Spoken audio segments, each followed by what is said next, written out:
Hello, I'm Celia, and I'm going to be filming a What I Read in January video. I decided I wanted to do this because I love to talk about books, and oftentimes I feel like I don't have a lot of people to talk about books with. I do, but I don't like to talk to people I know in my real life about books that they haven't read, so I thought this would be kind of a fun outlet for that, making a YouTube video.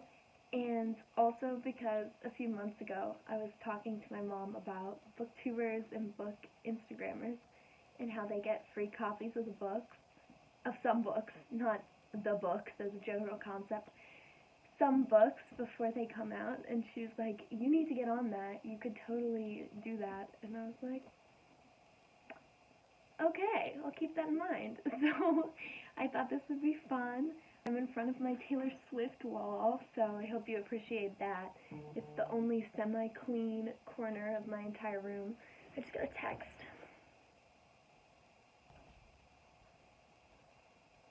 Okay. What? Okay, sorry. What does that mean? The theme for reading this month was really, I wanted to find a lot of books about people who were consumed with guilt and kind of self-destructive and then found a way out of that. Because recently I've been kind of stuck in a loop of like self-hatred and guilt because I did something kind of sucky to one of my best friends. And so I've been trying to get out of that, and if you notice a trend in these books, that's why. Yeah, so let's get into it. I'm going to go from my least favorite things that I read this month to my favorite things. So, starting with my least favorite, but it wasn't bad, is Sad Janet by Lucy Britch. Anyways, okay, so there's this girl named Janet, and she's really sad. She lives in the Smiths, she wears a lot of black, she works at an animal shelter. We got that. Then, all of a sudden she starts hearing about this pill for the holiday season that's supposed to make you happy, but just over the holiday season. And she's always been very against taking pills for her depression because she finds it comforting, she likes it, she thinks it's like kind of a friend to her almost. The thing that I didn't like about this book was how there was really no growth the whole book. And I mean, I guess that's saying something. Like, she really does want to just keep being sad, and she's really, like, she's living with her depression, but she never ends up becoming a better person or learning anything. And obviously she's going through a lot mentally, so it's like, how much can you really expect her to change? But I just wanted to see some sort of change in her throughout the book, and I felt like that never really happened, and she never really even learned much throughout this whole book. But it was very funny. Interesting things to say about like taking pills and medicine for depression, as well as just like sadness in general. And I really liked the epigraph. I think that's what it's called. There's a quote from John Waters. It goes, "If you just broke up with someone, be sad. If you just ran over somebody drunk driving, feel depressed. You shouldn't take a pill that makes you feel okay about terrible things." John Waters. And I thought that that was such a good opening to this book, and I wish that it would have continued to be profound in the way that that quote was, in the way that I wanted it to be. Anyways, yeah, so that was my least favorite, but still pretty good. The next thing on my list, so technically my second least favorite book, I don't have, because my friend lent it to me. I'm going to put an image of it somewhere. It is Fleabag, the special edition, and this is Fleabag, written by Phoebe Waller-Bridge, but it is the original one-woman show. It's not the TV show script, it's the one-woman show script. I also read the TV show script this month, and I liked it a lot better, which is probably why this one is so low. Fleabag is the story of a woman who is going through a lot. Her mom has passed away, and her dad married her godmother, and her godmother, who's now her stepmother, is like very bothersome and kind of mean to her.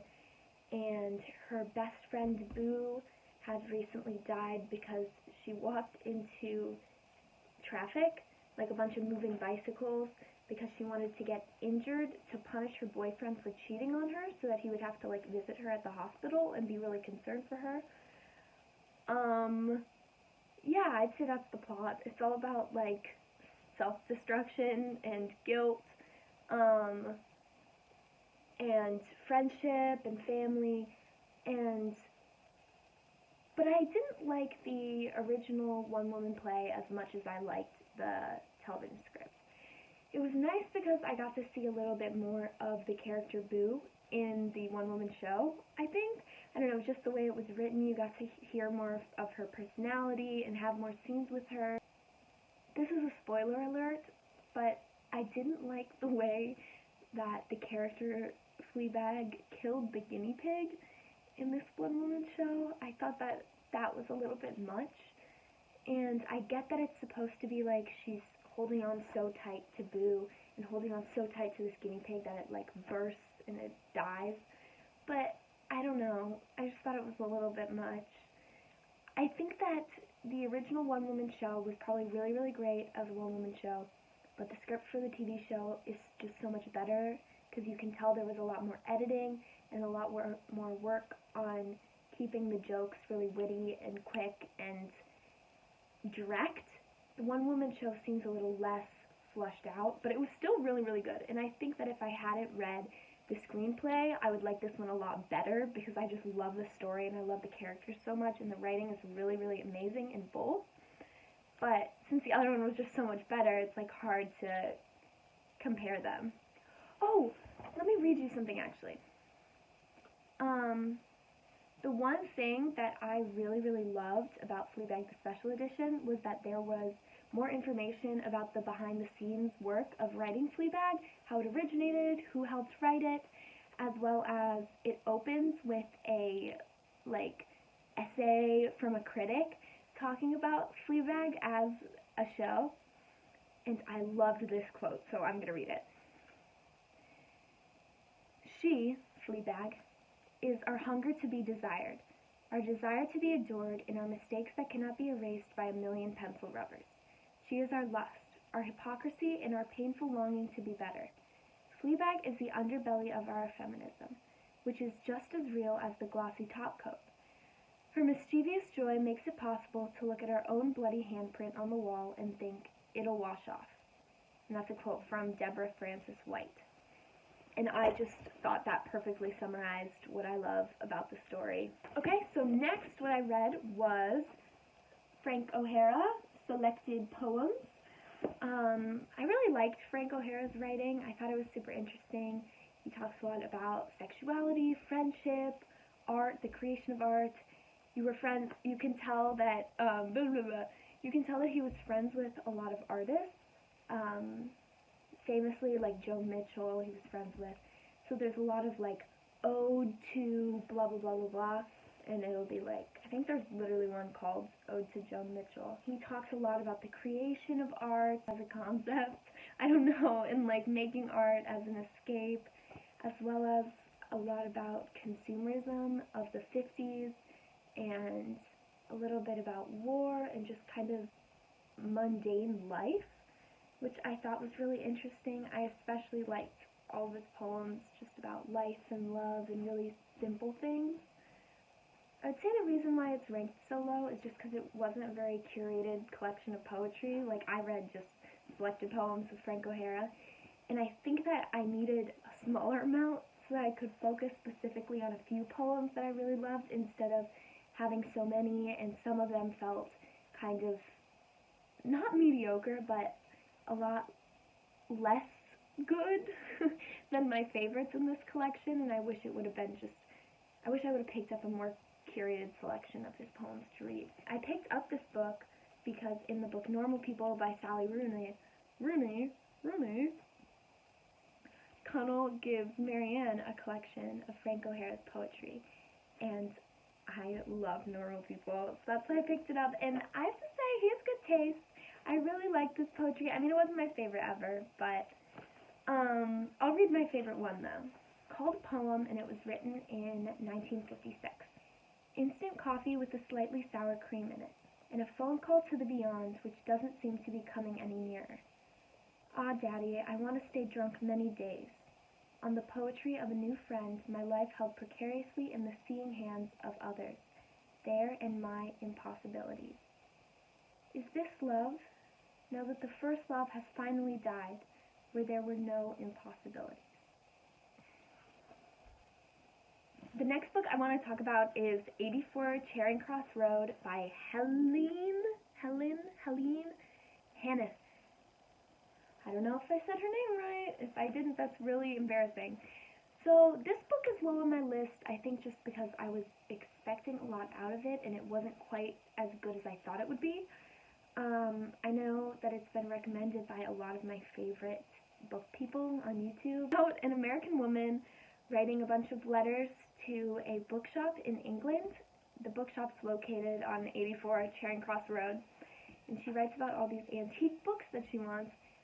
I thought it was so impressive how quickly they were getting these books for her, because they seemed really rare, and it seems kind of insane to me that they'd be able to find them for her, especially on so short notice. But in the book she complains about them taking forever to get to her, so I don't know, maybe I'm wrong. But the book was basically just a collection of letters between her and the people who worked at this bookshop, and her side of the letters were really, really funny. All of the British people were really sweet. They weren't necessarily quite as witty as she was for some reason. They were taking it very seriously, probably because it was their job, and she was kind of messing with them a little bit. But a really sweet relationship forms between her and the people working at this bookshop. They write back and they really care about each other's lives. And at the end of this book, I did cry.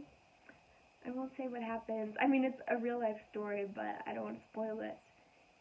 It's not higher up on this list just because I was expecting a lot more from it somehow. I was expecting it to be a little funnier, maybe a little bit longer might have helped. It was very short because it was just the letters, but it was really, really sweet, and it did make me cry, and I got connected to the characters. Yeah. The next book on my list of books I read this January is The Invisible Life of Addie LaRue by V.E. Schwab, and that is why I am dressed like this for this video. I have the Addie LaRue constellation birthmark on my face, kind of. I attempted to do it because she was my favorite character that I read this month, by far. She was literally like the sweetest, coolest character, coolest gal ever in the whole world, and I loved reading from her perspective because of that. The Invisible Life of Addie LaRue is about a girl, and she lives in France in the 1700s, I think, and she's about to be married off, and she doesn't want to get married, so she runs away, and she prays to dark gods, like a devil, and she's like, please, I don't want to get married. I wish that I could just have nobody have any associations with me, and I could just do whatever I want and have complete freedom. And he's like, okay, wish granted. And like any genie, what he did is he took her words and he twisted them, so she becomes immortal, but everyone she ever meets won't be able to remember her the second that she's out of their line of vision, which is a really lonely existence. But I found it very interesting how V.E. Schwab used this setup of a character to explore what really matters to people in the long run. Like, she realized her love, Addie LaRue, realized her love for art and reading even more when she had all the time in the world and she was pretty much alone. And which I thought was really beautiful, and she still wants to interact with people, even if they don't remember her. She still loves people, and she loves to talk to people and form connections, even if they wake up and they're like, who are you? Get out of my bed, you know, which I thought was really interesting. And eventually, she meets someone who does remember who she is, and that character's name is Henry, and he was also the sweetest ever. This was like a book of great characters, and that was probably the top thing that I appreciated about it. My main problem with this book, and why it's not higher up, is that the pacing was a little weird. It jumped back and forth between Addie's perspective when she was in France a really long time ago, and in New York in modern times. And in France, it would like skip year by year every once in a while, and sometimes it would go like 5 months in one section. I don't know if I'm describing this well. So it would be like just day after day during one time of her life, like at the beginning it would describe her time in France day after day, and then soon it started skipping years because every year the devil would come and meet with her. The devil's name is Luke, or Luce, short for Lucifer. But it felt kind of disjointed that way, and it was really pretty to hear about like old France, old French landscapes and like buildings and what she was eating and clothes. I don't know, like that was pretty to imagine, and her cottage life and everything. But then there was nothing happening in the like French segments. You know what I mean? Like there was really nothing going on, and everything was happening in modern day in New York. So you were getting her backstory kind of, but it didn't feel like I really needed her backstory as much as it was given to me. I feel like it could have cut off after she like ran away from her home, and after she realized that people couldn't recognize her. It could have cut off there, because then it kind of became almost like I would finish a New York chapter and I'd be like, oh, I hope we're not going back to France again. And then we'd go back to France and I'd be like, okay. The next book that I want to talk about is Sorrow and Bliss by Meg Mason. And this book did exactly what I wanted Sad Janet to do.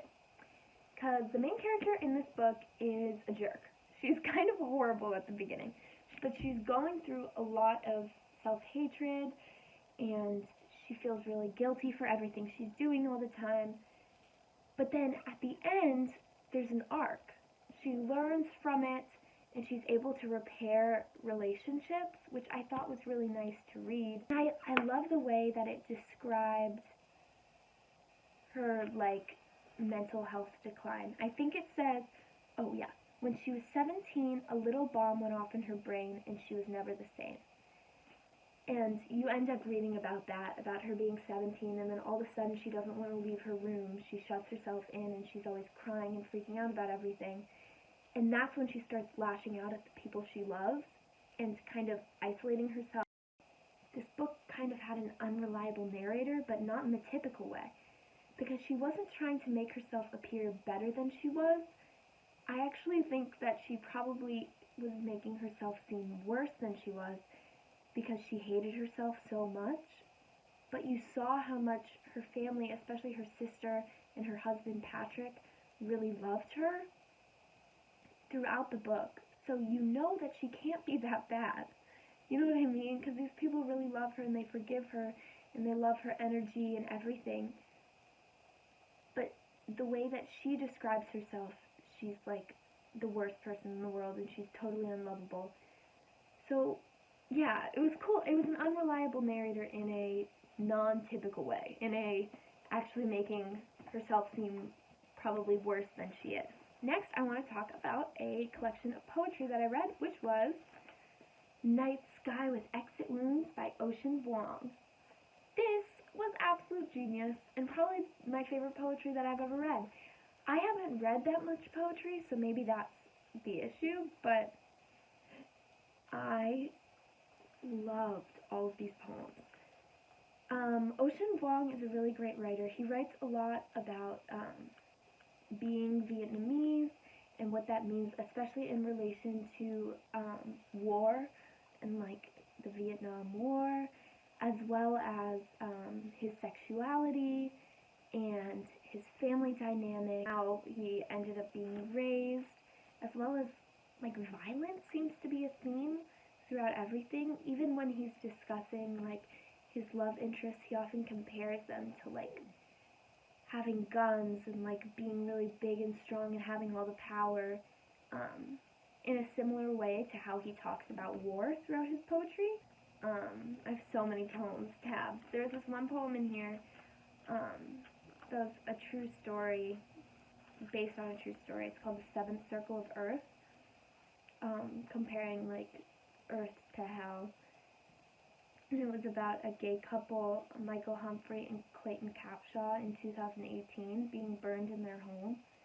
And I can't even read it. It was literally the most devastating thing I think I've ever read in my life. I was crying so much after reading it. And then I showed it to my friend in school, and she started crying, and I felt really bad because I made her cry in school.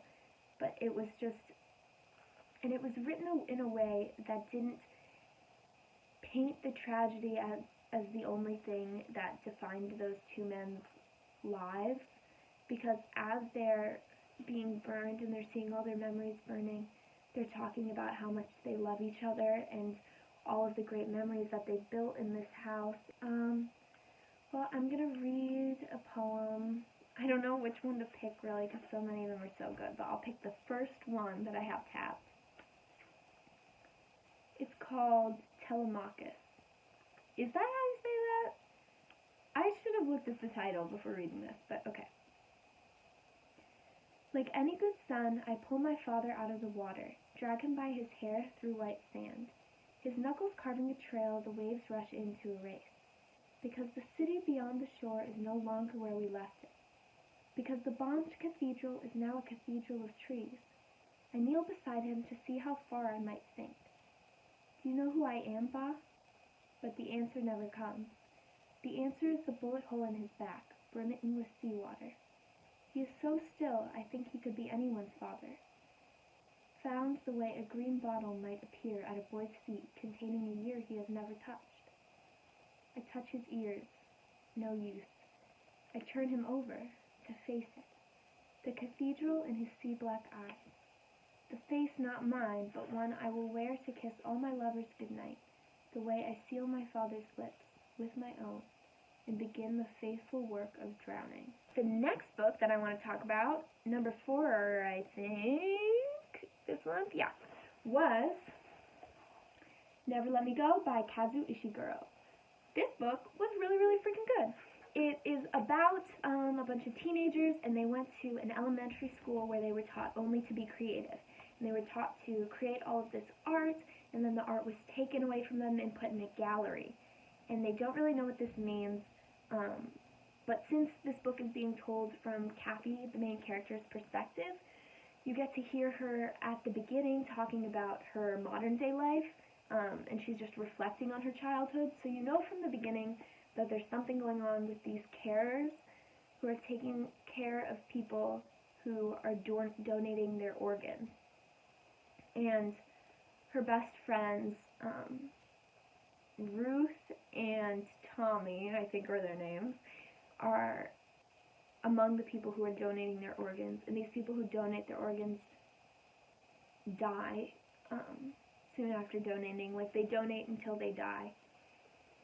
And it was just really a tragic book about memory and friendship, and love. But I found most of all that it was about art, and how art is how we end up sympathizing with people and understanding how everyone is connected.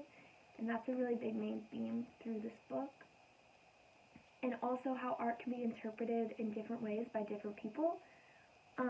Like, for example, there's a scene in this book where Kathy is dancing to the song Never Let Me Go. And she's dancing and she's swaying, and she is imagining one thing. And then this headmaster walks by and sees her swaying and dancing and starts crying because she's imagining something completely different, because they both think different things about how the world is operating, and they both know a different amount. I mean, the headmaster knows more, so she sees this display as something really tragic, and Kathy sees this display as something really tragic in a different way, but they're both interpreting the art differently. Yeah, I don't know. I don't want to say too much because I don't want to spoil it, because it is a book that can be spoiled. But it was really, really good. And actually, apparently there's an Andrew Garfield movie based on this book. I didn't know that, but when I was talking about the plot of this with my dad, he was like, "Oh yeah, I saw a movie on the TV about that." And I was like, "What?" And he was like, "Yeah, it was with Andrew Garfield." So maybe I'll check that out.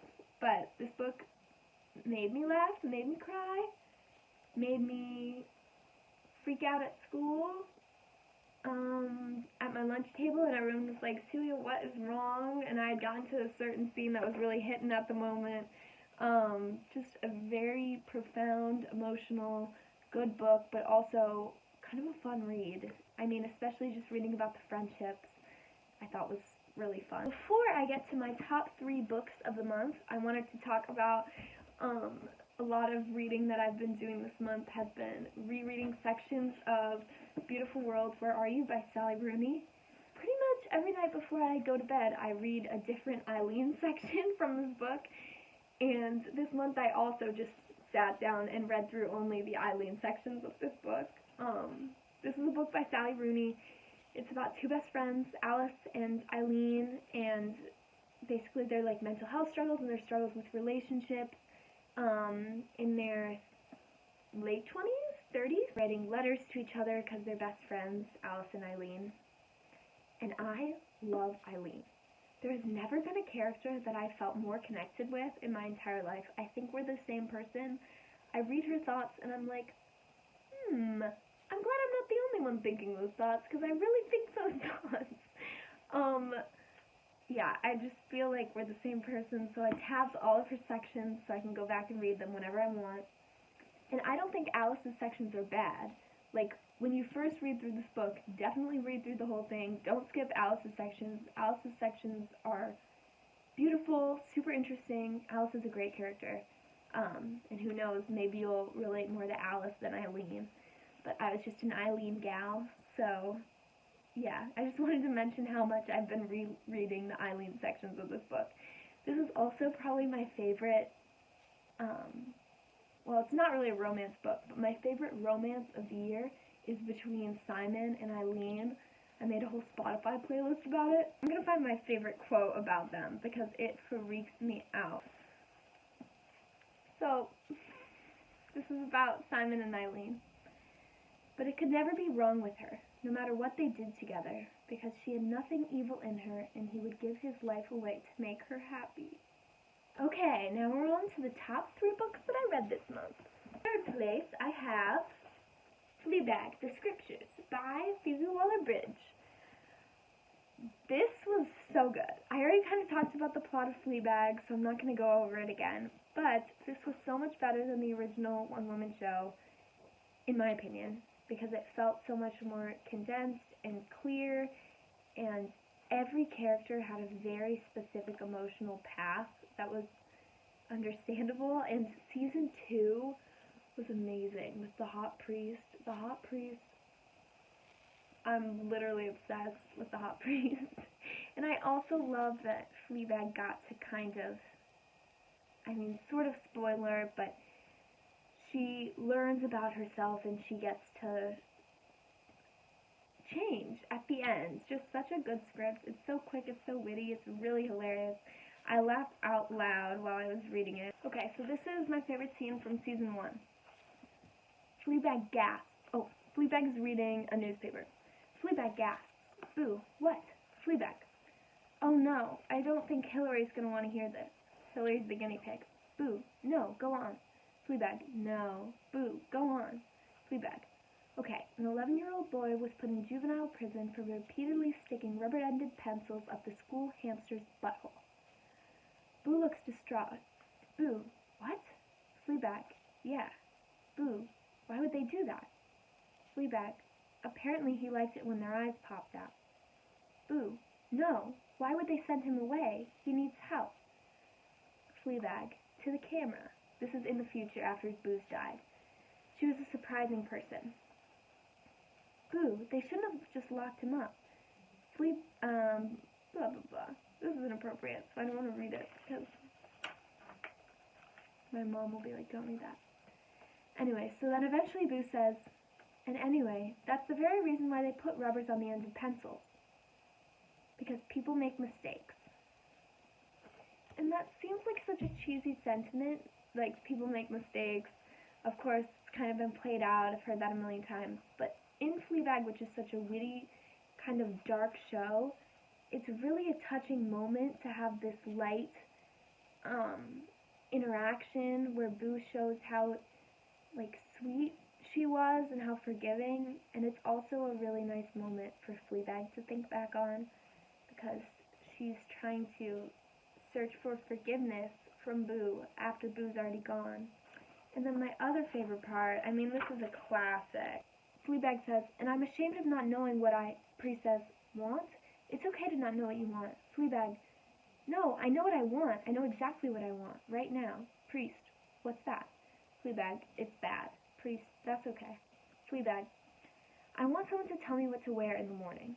Priest, "Okay, well I think there are people who can do that." Fleabag, "No, I want someone to tell me what to wear every morning. I want someone to tell me what to eat, what to like, what to hate, what to rage about, what to listen to, what band to like, what to buy tickets for, what to joke about, what not to joke about. I want someone to tell me what to believe in, who to vote for, who to love, and how to tell them. I just think I want someone to tell me how to live my life, Father, because so far I think I've been getting it wrong. And I know that is why people want people like you in their lives, because you just tell them how to do it. You just tell them what to do and what they'll get out of the end of it. And even though I don't believe your bleep, and I know that scientifically nothing I do makes any difference in the end anyway, I'm still scared. Why am I still scared? Just tell me what to do, Father."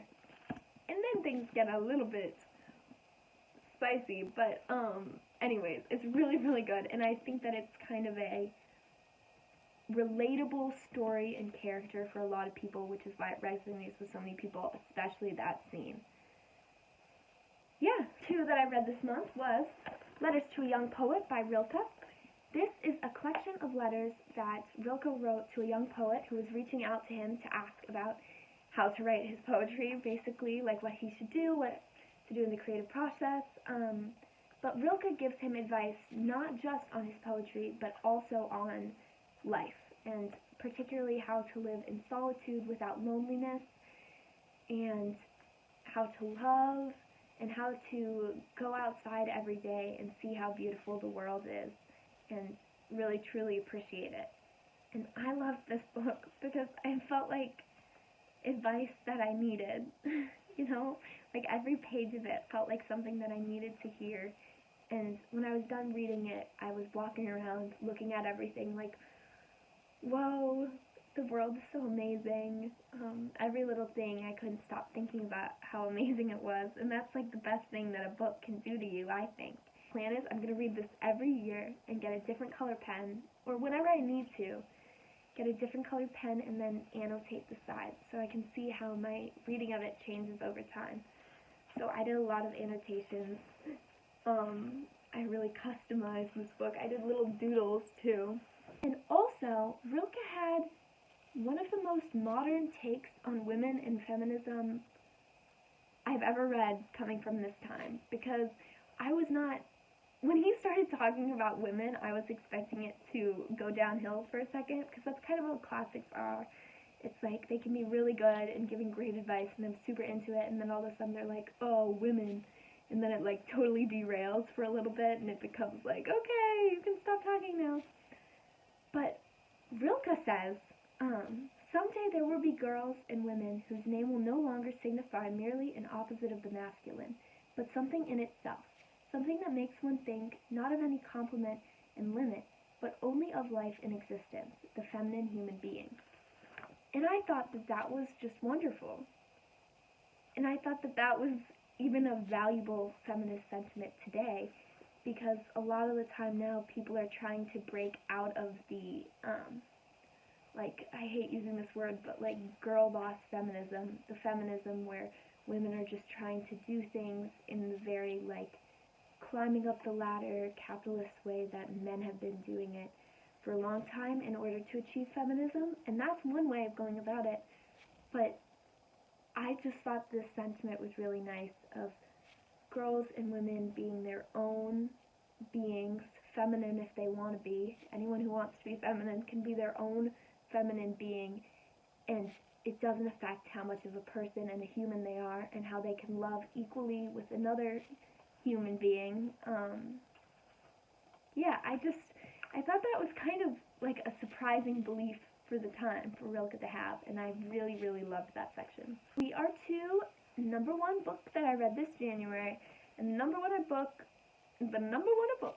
The number one book that I read this January was On Earth We Briefly Gorgeous by Ocean Vuong. This was amazing. This is a fiction book that reads sort of like a memoir, to the point where I'm like, how much of this is true and how much isn't true? And it's all written as a letter that the narrator, Little Dog, is writing to his mom who cannot read. So she'll never actually be able to read or understand the letter, but he's writing to her anyways. And he's writing about his life and all of the grief that he's had to experience through being an artist and being friends with a lot of artists who have like overdosed or killed themselves.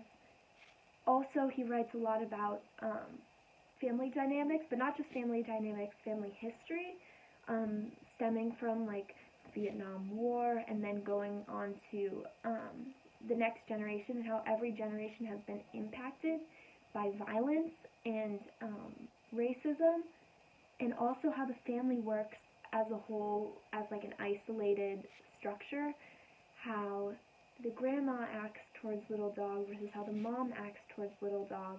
This book also talks a lot about sexuality and being gay, and that was probably my favorite section. My favorite section was when he was writing about Kevin, I think was his name, who he was in love with, and who he worked with on a farm. So Kevin had this very like masculine, tough persona, and he would always deny the fact that he was gay. And anytime that Little Dog would discuss Kevin, it would always be about how Kevin would be vulnerable every once in a while, but other than that, it was like his dad had a big gun, he worked on this farm, he refused to be called gay, he would be very dominating in every conversation that they would have, but Little Dog, because of all of his insecurities, just kind of fell into this dominating personality and was fine with being like the littler person, Little Dog, littler, the littler person, and just kind of consumed by all of this love that he was feeling. I just thought that was really a tragic story, and written very well and super interesting to read, especially the whole chapter that is just dedicated to describing their relationship. Yeah, if I actually put this anywhere, then, and anyone's actually watching, then thank you for watching. I just kind of had fun talking about all these books, and maybe I'll do it again. I think that'd be fun. Wait, I'm going to take a picture. I'll do a thumbnail, right?